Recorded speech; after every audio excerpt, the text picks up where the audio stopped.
third ballot. All Provo citizens will have the opportunity to vote on this.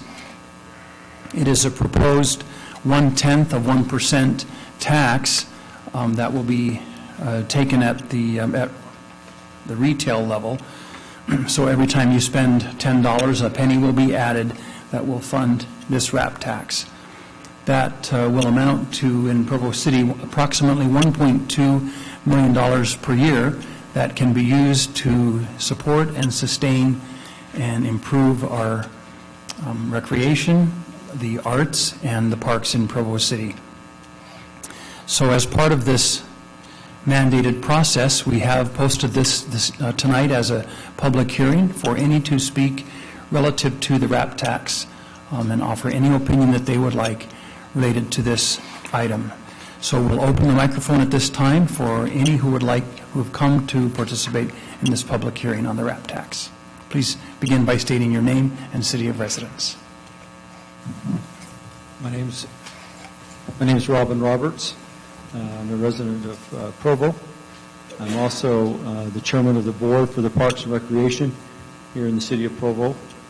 We met this last week and had a discussion concerning the RAP tax and held a vote on those that approved this tax. And so the vote was unanimous from all the board members of the Parks and Recreation. We feel that this will be a great support to the arts here at the Covey Center and recreation and also the parks.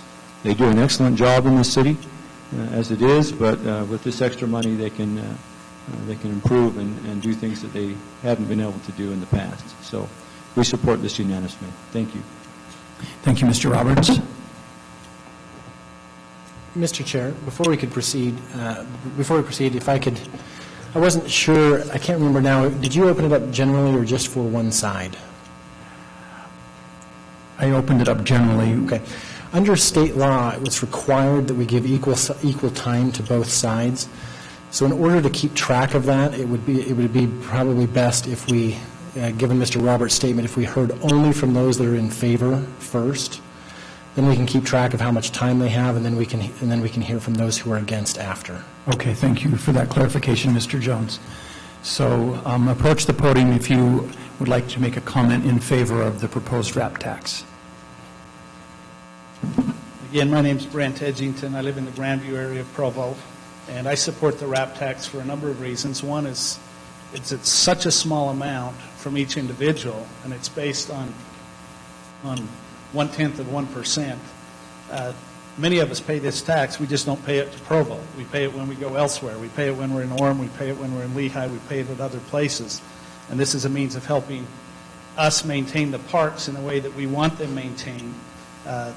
It kind of goes back almost to the pornography thing where an ounce of prevention is worth a pound of cure. And I see this RAP tax as that same sort of thing, only maybe it buys us more than a pound of cure.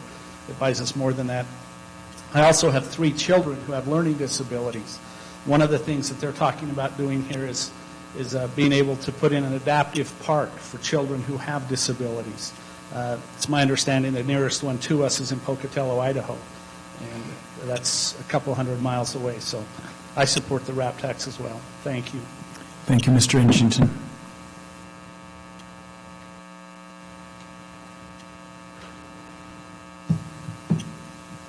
Do I hold it up like this? Mm-hmm. My name is Claralyn Hill. My husband Ned and I have lived in Provo for almost 30 years. We would have lived here longer if, when we visited, there had been more parks and more trails.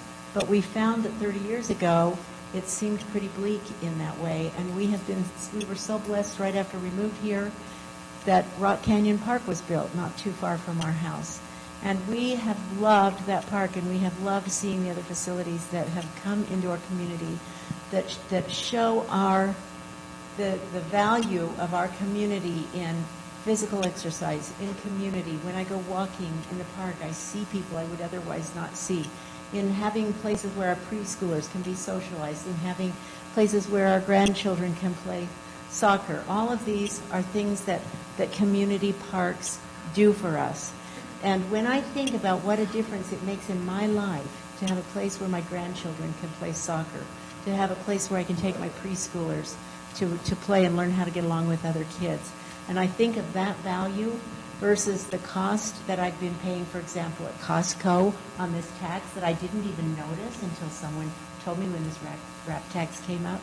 There is just no comparison. This is a very, I mean, I know that people who worry about taxes worry about all taxes, but I will tell you this is a small amount. Most of us have been shopping a long time in this city and never even noticed. But we notice our parks. We notice the Covey Center. We would notice if the Covey Center started to go downhill. I have a neighbor who did a display of his art in the Covey Center. That would never, he wouldn't have had a place to show his art. He's not a famous artist, but we were all able to go down and see his beautiful art. These are the kinds of things that this tax will support, and I just want you to know that I am strongly in favor of it. Thank you. Thank you, Ms. Hill.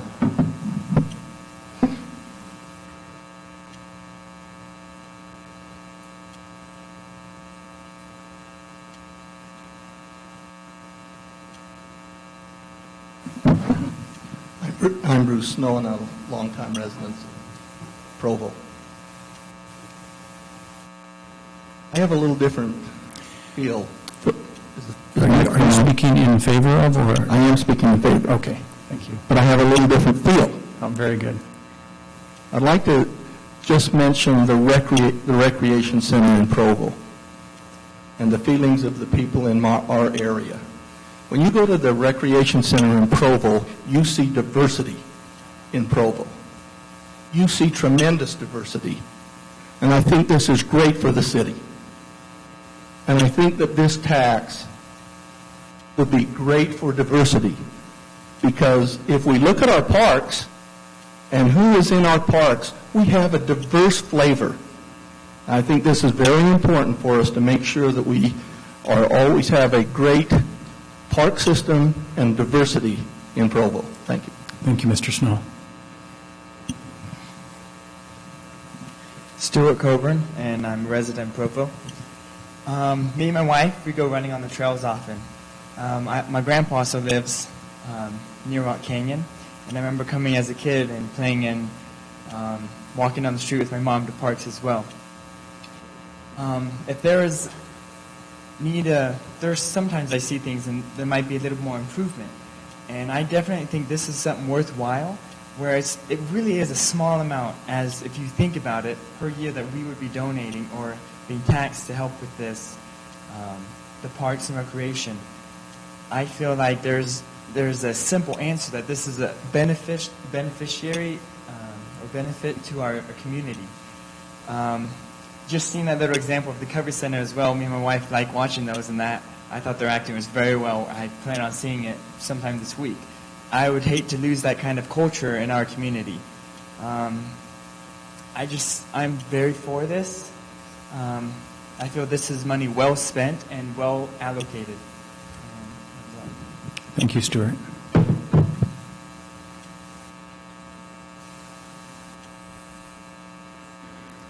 Are there any others who wish to speak in favor of the proposed wrap tax?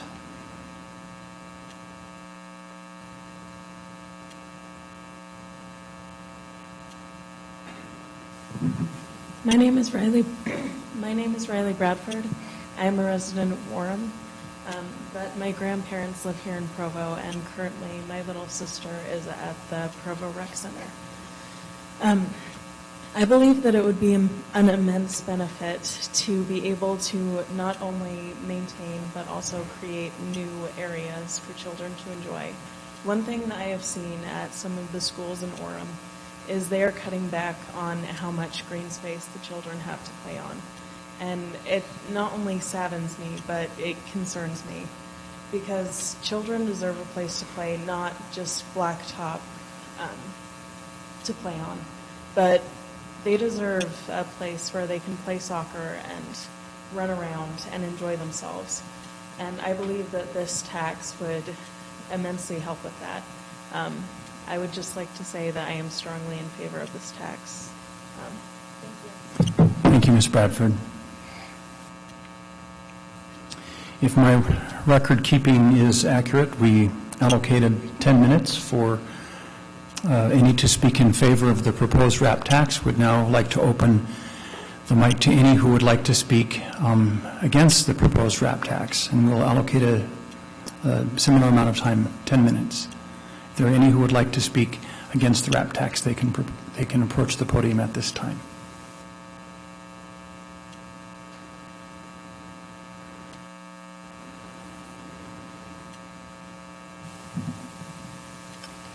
I'm Pam Jones, Provo, Edgemont neighborhood. Boy, who doesn't like parks? My dog does. Who doesn't like nice plays and concerts? I don't go to those very much. Who doesn't like the rec center? I don't go there very much either. And I'm glad that people who use those things are happy and they get enjoyment out of it and so on. But I have to speak for people on low and fixed incomes. You know, there's a group of people in the country who get involved politically, and they call themselves the Tea Party. T standing for taxed enough already. I say we are taxed too much already. Yeah, 0.1% here, $3 a month there, $10 a month there. It might be just a tiny amount for most people, but there are some of us where it is a big part of our budget. Social Security payments they're not increasing, so thank you for inflation. My Medicare payments are going up, and as I get older, I have to visit the doctors more and get more lab tests and so on. So next year, I will be at a net loss in my budget. And speaking of budgets, I don't know why the city can't stick to a budget that you propose, you discuss, and you approve, instead of saying, well, yeah, okay, we're going to get this much money and spend it on this kind of stuff.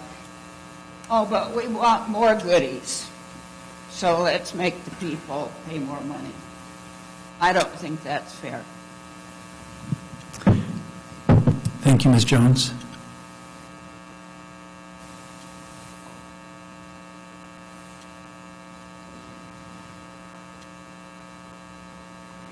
Are there any others who would like to speak in opposition to the proposed RAP tax?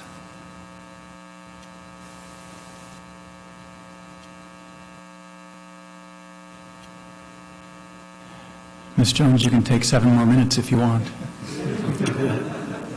You're good? All right.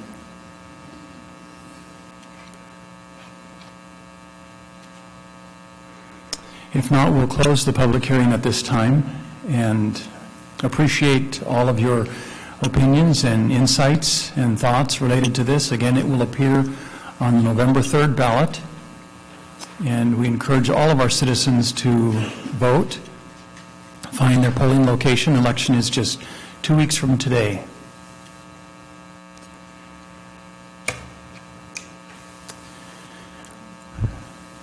We'll now return to item 4 on our agenda.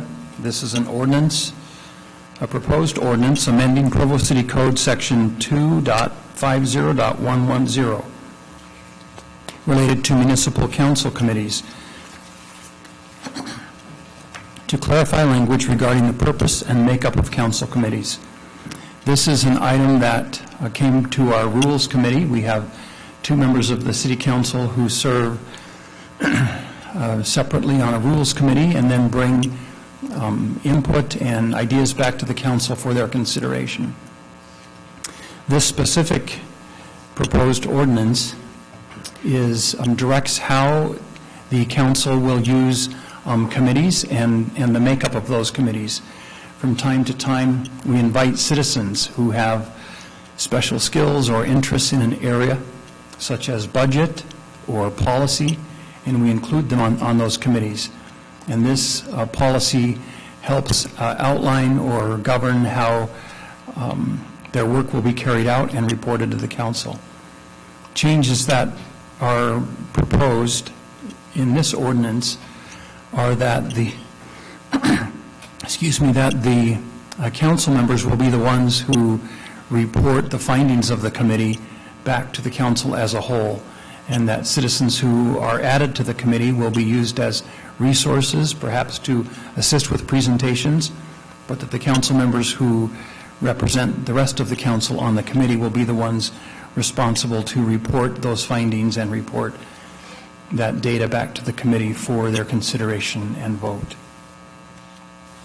So I'd like to open this item to discussion by the council at this time. If they have any questions they'd like to ask or comments they'd like to make before we ask for a motion.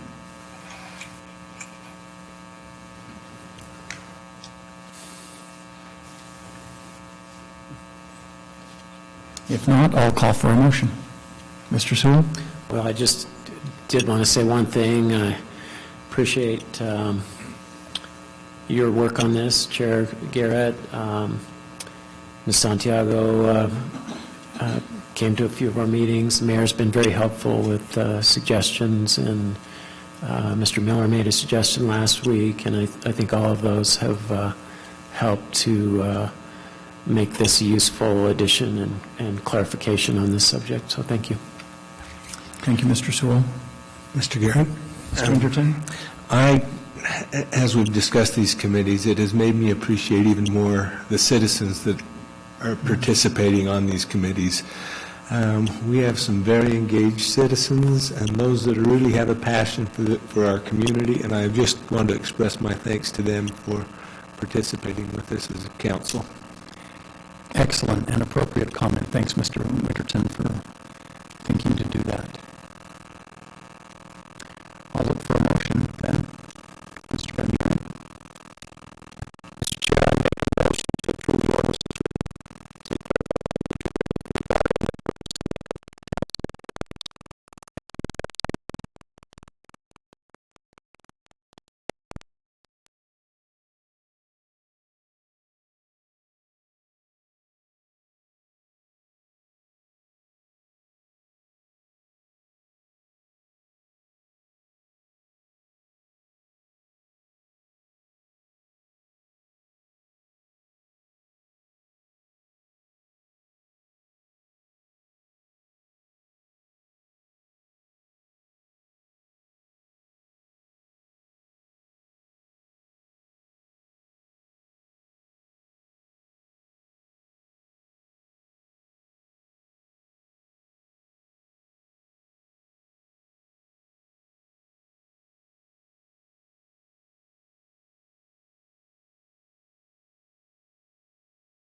original resolution regarding the Vivian Park property that says it shall be sold for not less than fair market value as determined by one certified appraiser. That's the same thing that the previous resolution said.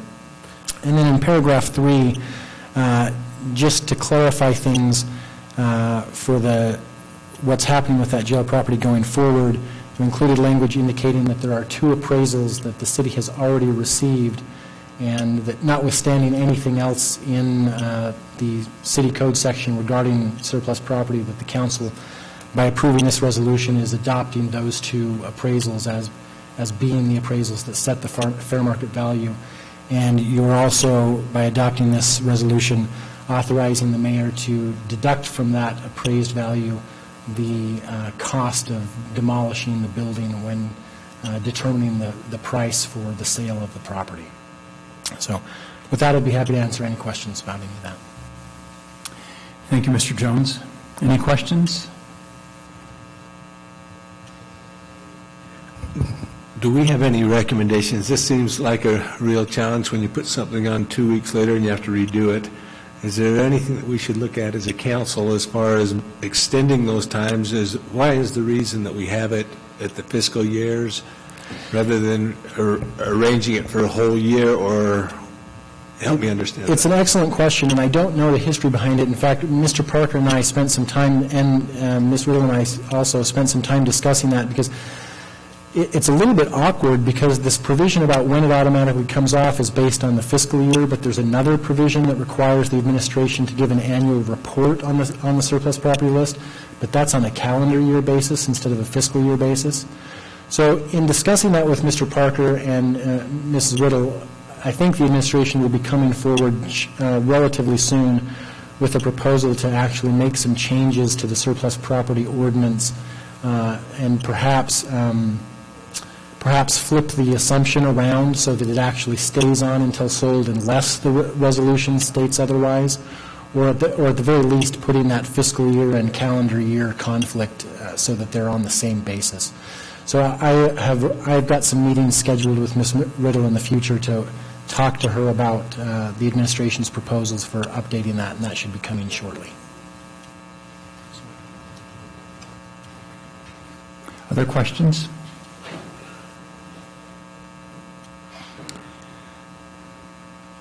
This is the other item that was listed on our agenda, noticed for a public hearing, and so would like to open the meeting at this time for the public hearing and invite any members of the public who wish to speak to this item to approach the podium at this time.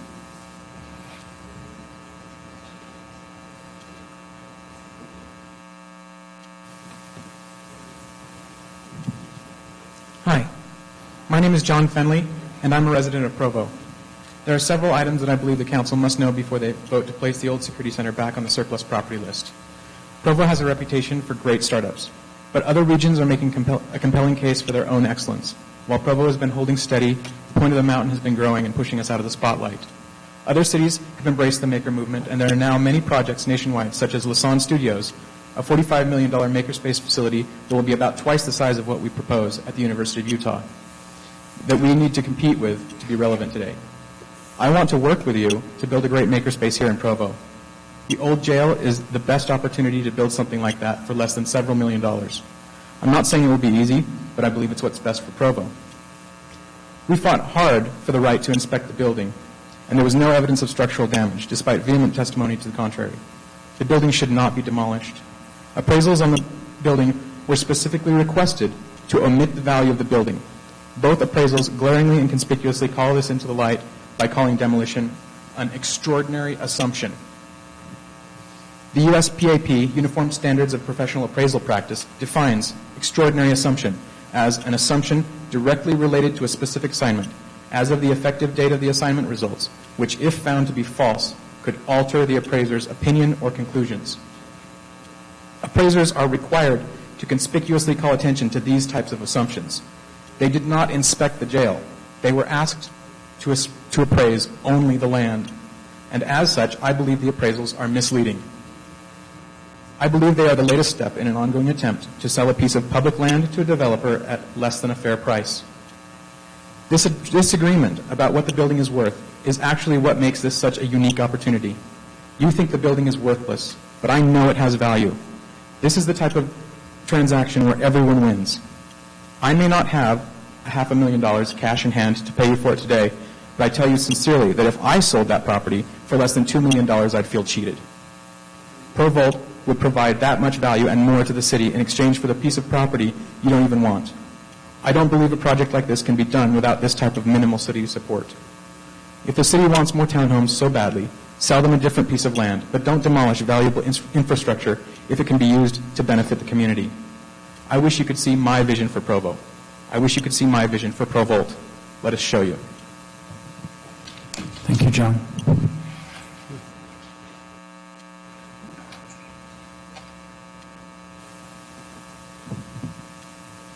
Good afternoon. My name is Martin Bamas. I am the president of DDX Laboratories, a software and robotics firm right here in Utah. I have come here today to support Provolt.org and the vast majority of your constituents. Under a survey of 120 households in Provo, we found that statistically 80% of your constituents actually support a research and development campus at this site. In my opinion, this whole situation is a misunderstanding of idiom. Most people don't understand the concept of makerspace. Some people are just coming to terms with the words business incubator. So, in English, Provolt.org is a nonprofit, publicly accessible research and development campus, similar to the one at the University of Utah.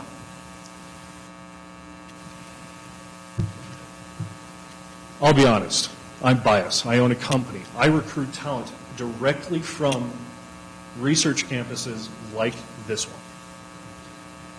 It has come to my attention that this deal maybe have guided by some sort of misunderstanding of a concept of makerspace or business incubator. I am here because I can demonstrate the economic benefit to the city of Provo in a quantifiable way that is vastly overshadows said bid. I would also like to share the concept that this situation will soon involve the captains of industry in the technology community, both here in Utah and on the national scale. I understand that there's a city council election coming up. It is my intentions to provide or assist in getting legal assistance for Provolt.org, which they desperately need.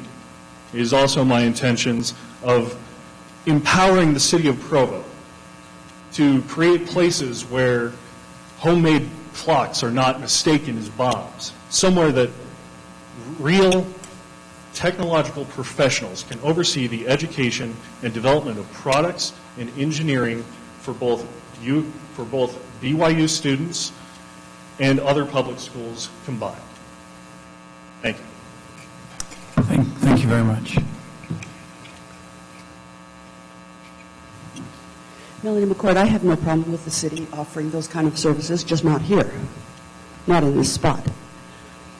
The Southeast Area Plan just finished, and we had a committee, and it indicated that that property that the neighbors would be willing to allow medium-density housing going in there, knowing of the transactions that occurred on the history of this property, the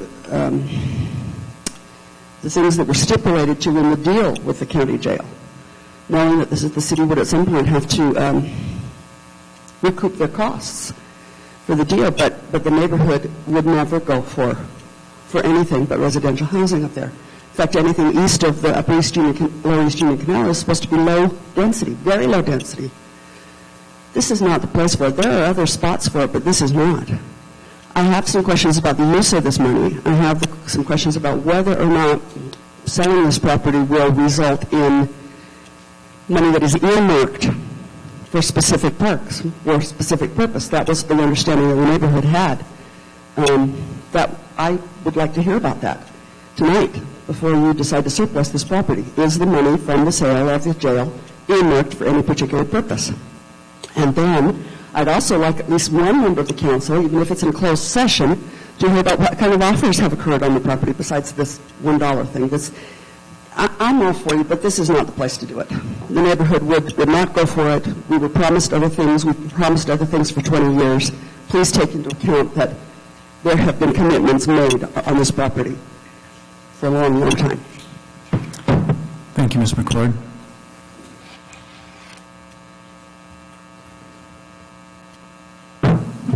Dixon Holmes, Provo City Economic Development. I'm just here to speak in favor of the action that Mr. Jones previously referred to about placing property on the surplus list and coming up with a way to of land for that purpose would be very beneficial to what we're trying to accomplish, economic development for the city. Thank you, Mr. Holmes.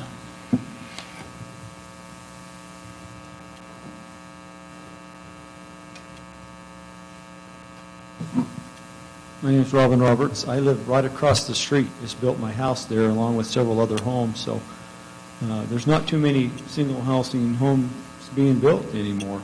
So I'm in support of having that. If that jail can go down and have some residential done, that would be great.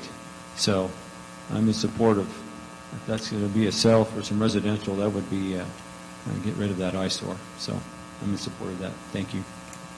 Thank you, Mr. Roberts.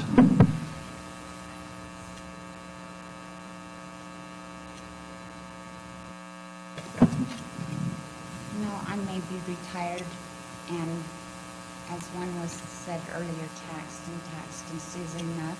Could you share your name with us, please? Pamela Crawford, I'm so sorry. Thank you. Pam Crawford.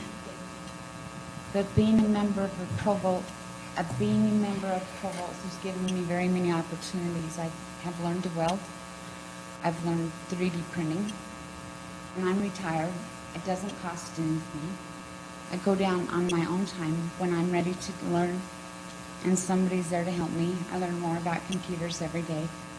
The video games the kids are playing, I learn more about them every time I'm there. I do woodwork, so if somebody wants to learn that, then I try to show them how to use the saws and stuff like that so they don't get hurt. We always apply safety first. That's our main goal. We're just learning things that we want to know how to do that's going to help us. And when we can go down there and not be taxed and it not cost us anything to go down there, and we go down on our free time when we have it, and days that are better than others, I guess. It's a good opportunity to learn, and I don't think that anybody should ever stop learning. Thank you. Thank you, Ms. Crawford.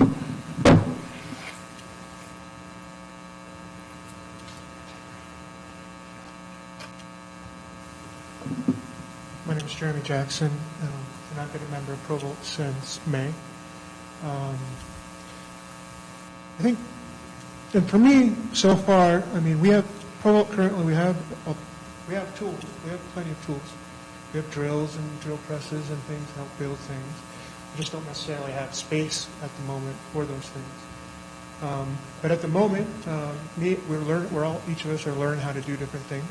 I'm learning how, just the way the technology has come to a point where you don't necessarily have to have a PhD in mechanical engineering or engineering to develop new, interesting technologies. You just need a space in order to do it and the proper tools. Right now, I'm working on a little robotic skeleton that moves and has blinking lights. But I want to be able to ultimately develop smaller, like a small seismograph, inexpensive seismographs. With my degrees in geology, we were the one that I was up front.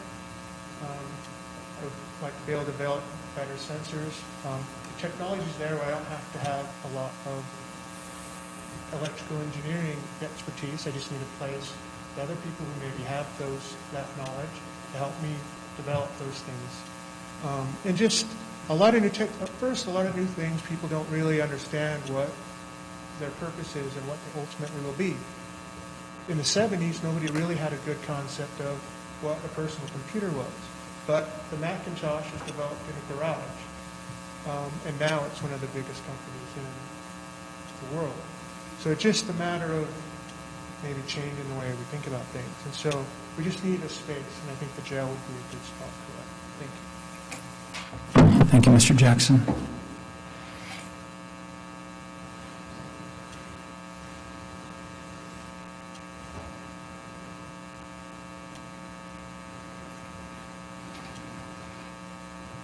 If there's no other public comment, we'll close the public comment portion of this item and bring the discussion back to the council for questions or other comments.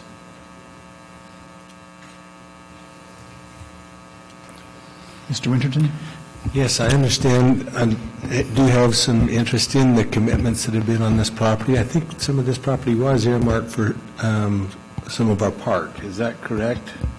Can you help us with that? Yes, just to give the brief history, and again, Mrs. McCord could probably do this much better than I could, but when the county abandoned the old county jail, the security center, in favor of relocating to the new facilities in Spanish Fork, the property was actually put up for sale by the county, and they had a proponent from a private sector corrections organization, essentially contracts with states and others to provide housing for prisoners on a contractual basis, private sector oriented. And the fear was that while we had county-level offenders at the old county jail at the time, bringing a private sector company in that would be unregulated, essentially, by the state, could allow a much worse criminal element to be located in that facility, smack in the middle of the neighborhood and near, at the time, a planned elementary school. And so the city stepped in and actually utilized funds from the Parks Capital Improvement Plan to purchase the old county jail property. And the commitment was twofold. One, that the dollars, if and when the jail ever sold, the dollars would be replenished in the Parks Capital Improvement Fund, wouldn't just go to the general fund because that's the source where the money was taken from. And secondly, that those funds would be utilized to enhance a park or parks in the area specifically called out there. And as you know, we do have a couple of parks, including the expansion of Bicentennial Park and the second phase of Slate Canyon Park, both of which are in that neighborhood, and funds could certainly be used there. And I think all along, the administration is committed that those funds would be earmarked for those parks. Let me say also that, and I think it's been, 10 years ago, maybe, Melanie, 8 or 10 years ago, there was a community planning effort underway. We brought a consultant in and involved the Provost and Provost South neighborhoods in a pretty robust planning effort. I personally went to 3 or 4 meetings in neighborhood meetings or at Spring Creek Elementary, where we tried to envision the future of the undeveloped areas that were north and east, I guess south and east of Slate Canyon Drive, and trying to explore what would be the appropriate uses for that land. And the specific development plan was actually adopted then by the Planning Commission and Council and put in the general plan. And it does, the uses that were there were all residential in nature. Some were mixed use or medium density, some were single-family detached homes, and those were put in the general plan. And so any change to that would require going through the general plan amendment process as well as a rezone. And so it's, we will need to rezone for the residential, but it is in concert with the general plan as it currently exists. And so again, whoever the successful party is with this, assuming we can negotiate with our highest bidder and make the details of that work, then they'll be required to go through an entitlement process to change to residential. But any change beyond that would also require general plan amendment. And so again, the neighborhood, as Ms. McCord suggested, gets a lot of involvement in this process from here on out as to how that plays out. It's particularly a lot more involvement if there was a proposal to change the general plan. Thank you, Mr. Parker, and thanks for the question, Mr. Winterton. Other questions or discussion? If not, I'll look for a motion. Mr. Sewell? Just one comment. It seems like we have an admirable business here that is helping people develop skills in the technology area. But if I'm understanding our decision tonight, these properties would still be on the surplus list, and we probably wouldn't even be having this vote, except for sort of an oversight, I guess you'd call it, in the first place. Am I understanding that right, Mr. Jones? Yes, that's correct. If, for instance, with the Vivian Park property, if the procedures with the county had gone along faster, that property would have already been sold. And with this particular property, it was just an oversight that the original resolution didn't provide for it to remain on the surplus property list for longer.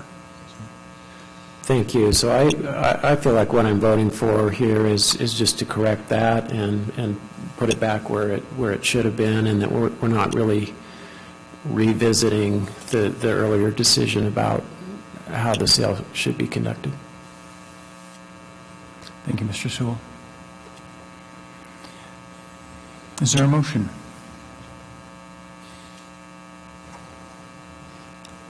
Mr. Sewell? I move to approve the motion. Move to approve by Mr. Sewell. Is there a second?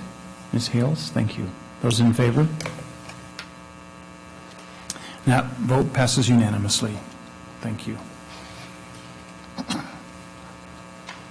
The final item on our agenda is a resolution consenting to the appointment of individuals to various boards and commissions. And this will be presented by Mayor Curtis. Thank you, council members. We have two names before you this evening, and I believe one of them is here tonight, and would like to, with your permission, invite her to come and address us, and at the same time acknowledge the council's desire to learn more about these candidates in advance of their being sent to you for approval, and look forward to working with you on a system that would accommodate that. But if we could, let's invite her up and have her just address us for a minute and see if the council has any questions. Thank you. Thank you for the opportunity to address and meet with you this evening. My name is Julie Radel. I am a lifelong resident of Provo. I know some of you well and personally. A product of the Provo School District, and I am currently the program administrator for Brigham Young University's honor program. My background is in finance and public administration, and I have particular oversight over the university's honors writing program. So I am delighted for the opportunity to work with the other members on the Energy Board to learn more about those policies and developments, and to provide whatever input and hopefully insight I can provide. I'd be delighted if you have any questions to answer anything you might want to know. Before the questions, may I just thank you for your patience on two accounts. You've been here all evening. I thank you for that. And your patience in this appointment process, which unfortunately shows how the rules of government can grind. And so thank you for being here and for your patience. Very welcome. Julie didn't wait. She's been at the meetings. Been there. I jumped right in. Any questions for Ms. Radel? Mr. Sewell. Well, it's not really a question, but I've just come to appreciate how important the relationship between the council and the various board members are in the various boards that do the work of the city. And so I just wanted to say I really appreciate your time and willingness to step forward and volunteer to serve on this board. Happy to do so. Thank you. Mr. Miller? No question of Ms. Radel, but a compliment to the mayor in both of the appointments, and may I particularly point out the appointment of Ms. Radel. You could not have done better, sir. Thank you. I think that's actually a two-headed compliment. Appreciate that. Thank you again, Ms. Radel. And the other proposed appointment, Mr. Mayor? Don't believe she's here tonight.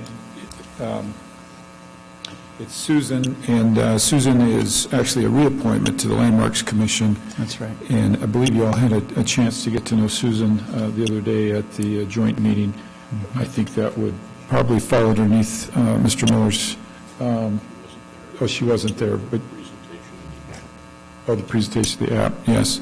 But I believe she would likewise qualify for the high praise that has been shared with the other candidate.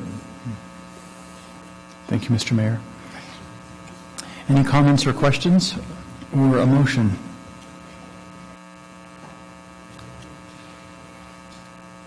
Mr. Sewell? I move to approve. A motion to approve by Mr. Sewell. Is there a second? Ms. Hales, thank you. Those in favor? And that vote is unanimous also. Thank you. Having arrived at the end of our agenda, I'll now call for a motion to adjourn. So moved. Moved by Mr. Winterton with a second by Ms. Hales. Those in favor? Thank you. The meeting is adjourned.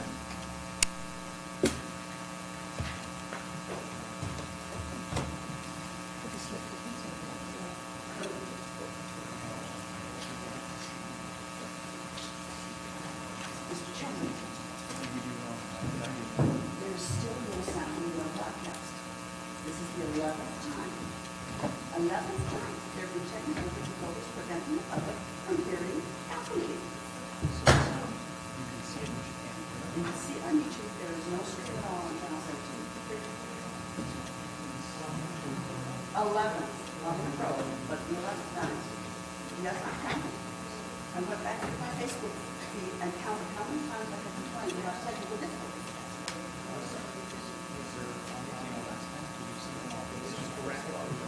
It's by the time I got there. But I came down, I had to come down to the meeting. Also, what's the commission? It's a work session, and that was, yes, there was a